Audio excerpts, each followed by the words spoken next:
L'acte le plus aimé d'Allah est la prière, et la prosternation en est l'acte le plus noble. Aucun autre pilier n'est répété deux fois dans une unité de prière, sauf la prosternation.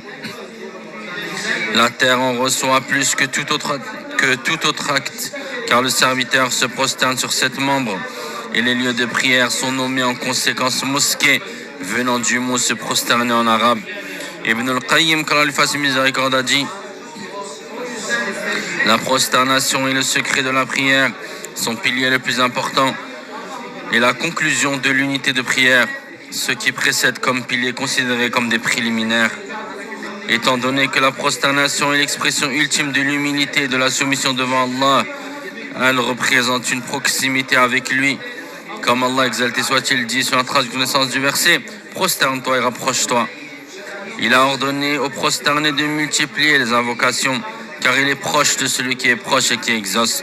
Le prophète, éloge et salut d'Allah sur lui, a dit: le moment où le serviteur est le plus proche de son Seigneur est lorsqu'il est prosterné. Multipliez donc les invocations, rapportées par Muslim. La prosternation est une soumission devant le Seigneur, une humilité pour sa grandeur, et elle est une cause d'élévation des degrés et d'effacement des péchés.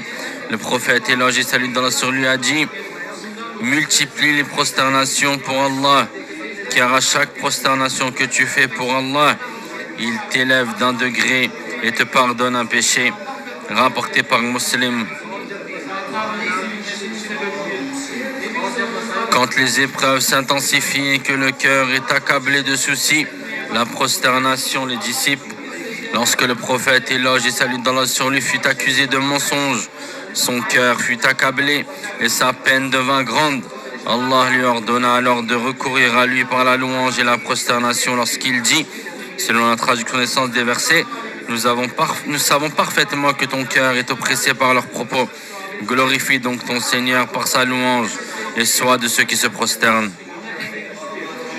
La prosternation provoque la colère et la tristesse de Satan, car il voit la réponse du croyant à son Seigneur et son adoration pour lui.